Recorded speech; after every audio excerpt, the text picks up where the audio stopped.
Awareness day, সেই উপলক্ষে একটা এফডিপি আয়োজন করা হয়েছে এই কলেজ থেকে। তো আজকের দিনটি সর্বাত্মকভাবে সার্থক হোক সেই শুভকামনা জানিয়ে আমি আমার বক্তব্য শুরু করছি। আমার বক্তব্য হলো inclusive education in schools, nature and strategies. তো মেইন পিপিটি প্রেজেন্টেশন শুরু করার আগে ইনক্লুসিভ এডুকেশন কনসেপ্টটা কী সেটা আমরা একটুখানি জেনে নেব। এখানে উপস্থিত যারা আছেন সকলেরই জানা ইনক্লুসিভ এডুকেশন কী। আমরা শুধু বিষয়টাকে নিজেদের মধ্যে একটু ঝালিয়ে নেব, নতুন করে কিছু আমার বলার নেই, সবটাই আপনাদের জানা। দুটো এক্সাম্পল দিই।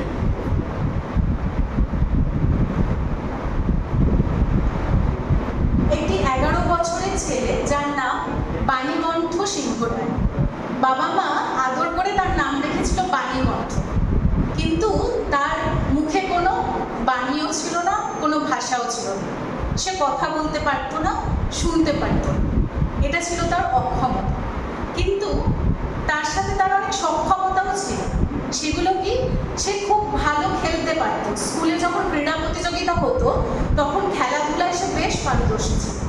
বাড়িতে যখন কোনো অনুষ্ঠান হতো, তাকে যখন বলা হতো ইন্টেরিয়ার ডিজাইন করতে, সাজসজ্জা করতে, সে ঘরে খুব সুন্দরভাবে ঘর গুছিয়ে বা সাজিয়ে রাখতে পারত। এগুলো ছিল তার সক্ষমতা। কিন্তু তার অক্ষমতা ছিল যে সে কথা বলতে পারতো না আর শুনতে পারতো না। এটা একটা এক্সাম্পল। আরেকটা এক্সাম্পল হচ্ছে বর্ধমানে এক অখ্যাত গ্রামের একটি মেয়ে যার নাম নাসরিন।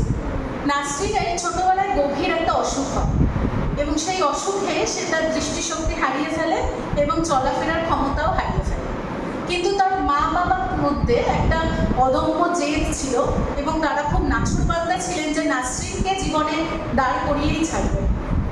সে কিন্তু খুব সুন্দর গান গাইতে পারত। তো তার এই গানের ইচ্ছাকে প্রায়োরিটি দিয়ে এবং মা বাবার ইচ্ছা শক্তিকে কাজে লাগিয়ে নাসরিন কিন্তু ব্যস্ত শিশু শিল্পী এখন, এবং তার নামটা তার গ্রাম থেকে পেরিয়ে তার জেলাতেও পৌঁছে গেছে। তো এই দুটো এক্সাম্পলের কারণ হলো যে আমাদের প্রত্যেক ব্যক্তির মধ্যেই কিন্তু কিছু না কিছু অক্ষমতা আছে, ঠিক আছে, আবার সক্ষমতাও আছে। তো এই অক্ষমতার দোহাই দিয়ে আমরা যদি কিছু বাচ্চাকে তাদের জন্য আলাদা স্কুল তৈরি করে, আলাদা পরিকাঠামো তৈরি করে তাদের শিক্ষা দেওয়ার চেষ্টা করি নিজেদের থেকে আলাদা করে, সেটা তো ঠিক না। কারণ এই অজুহাত দেখিয়ে যে বাচ্চাটি অক্ষম, শুধুমাত্র এই অজুহাতে কোনো বাচ্চাকেই আমরা সাধারণ স্কুল থেকে বা বিদ্যালয় থেকে আলাদা করতে পারি না। কারণ আমরা জানি যে শিক্ষা হলো প্রত্যেক ব্যক্তির মৌলিক অধিকার, তাই তো। তো সেই মৌলিক অধিকারের জোরে প্রত্যেক ব্যক্তি, সে তার মধ্যে একটা দুটো যতই অক্ষমতা থাক, সে কিন্তু সাধারণ শিশুর সাথে একই স্কুলে পড়াশোনা করতে পারে।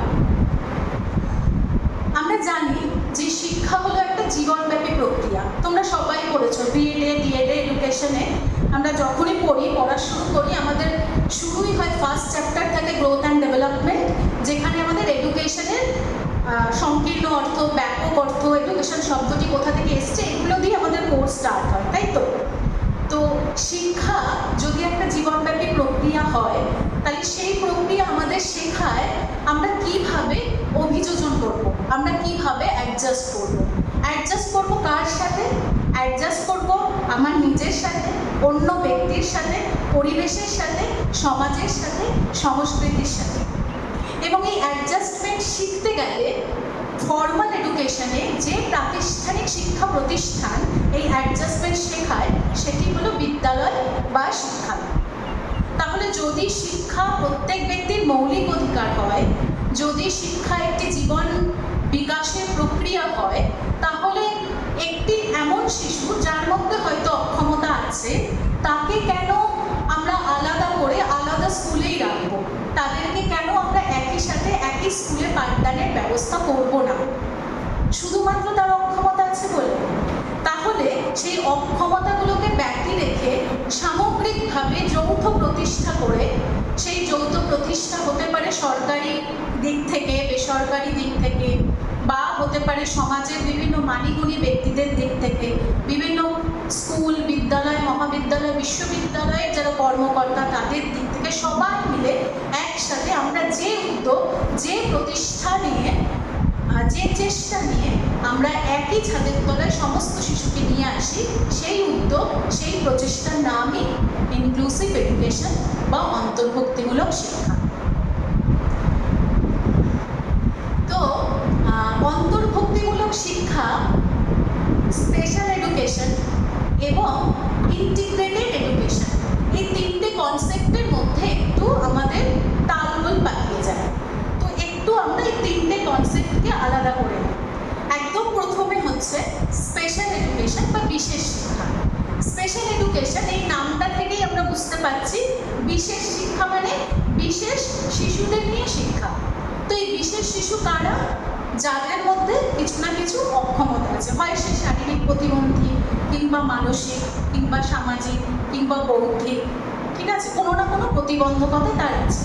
তো তাদের জন্য যখন আলাদা করে একটা বিদ্যালয় তৈরি করা হচ্ছে, যেখানে এই বিশেষ শিশুদের জন্য বিশেষ ধরনের ক্লাসরুম, বিশেষ ধরনের পাঠ্যক্রম, বিশেষ ট্রেনিং প্রাপ্ত শিক্ষক, বিশেষ ইনস্টিটিউশন, অর্থাৎ সব কিছুর মধ্যেই একটা বিশেষ ভাব আছে, সেটাই হলো বিশেষ শিক্ষা বা স্পেশাল এডুকেশন। একটা পরিসংখ্যান যদি আমরা দেখি, আমরা দেখব যে আমাদের বর্তমানে ভারতবর্ষের জনসংখ্যা হচ্ছে 146 কোটি, এবং বলা হচ্ছে তার মধ্যে 0 থেকে 6 বছরের বাচ্চা 13.59% আসছে, যাদের মধ্যে যে সকল পার্সেন্টেজের 10টা বাচ্চার মধ্যে একটা বাচ্চা হচ্ছে স্পেশাল চাইল্ড। এবং আমরা ভারতবর্ষ বিশ্বের মধ্যে শীর্ষস্থান অধিকার করে আছি এই পরিসংখ্যানের দিক থেকে, এই প্রতিবন্ধকতার দিক থেকে। এটা হলো স্পেশাল এডুকেশন। তাহলে ইন্টিগ্রেটেড এডুকেশনটা কি? ইন্টিগ্রেশন মানে হলো সমন্বয়ন। সমন্বয়ন কাদের সাথে কাদের? সাধারণ শিক্ষার্থীর সাথে বিশেষ শিক্ষার্থী। অর্থাৎ এমন একটা পরিকাঠামো, এমন একটা বিদ্যালয় যেখানে সাধারণ শিক্ষার্থীরা আছে এবং তাদের সাথে আংশিক সময়ের জন্য বা পূর্ণ সময়ের জন্য বিশেষ শিক্ষার্থীরাও আছে। বিশেষ শিক্ষার্থী মানে আমি মিন করতে চাইছি যাদের বিশেষ চাহিদা সম্পন্ন শিক্ষার্থী বা ব্যতিক্রমী শিশু আমরা যাদের বলি। তো এই দুই শিশুকে যখন আমরা একই ছাদের তলায় আনছি এবং তাদের জন্য কিছুটা আলাদা ব্যবস্থা, আলাদা পরিষেবার চেষ্টা করছি, তখন সেটা ইন্টিগ্রেশন বা ইন্টিগ্রেটেড লার্নিং, যাই হোক না। ইনক্লুসিভ এডুকেশন হলো একদম নতুন একটা কনসেপ্ট, যেটা ইন্টিগ্রেটেড লার্নিংকে কেন্দ্র করে আরও ব্যাপকভাবে, ব্যাপক কনসেপ্টে, বড় কনসেপ্টে যেটাকে ব্যাখ্যা করা হয়।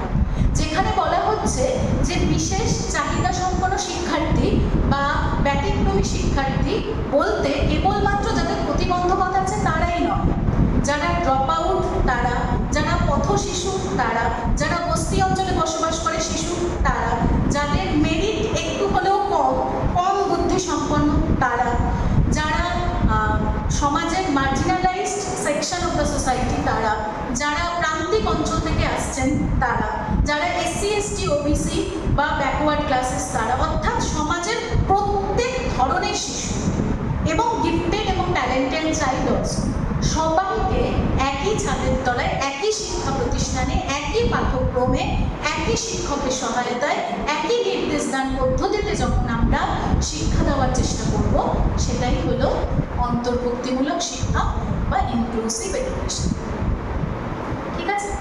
তো এই ইনক্লুসিভ এডুকেশনের কতগুলো ভিত্তি আছে বা বেস আছে, যে বেসগুলোকে বাদ দিয়ে ইনক্লুসিভ এডুকেশনকে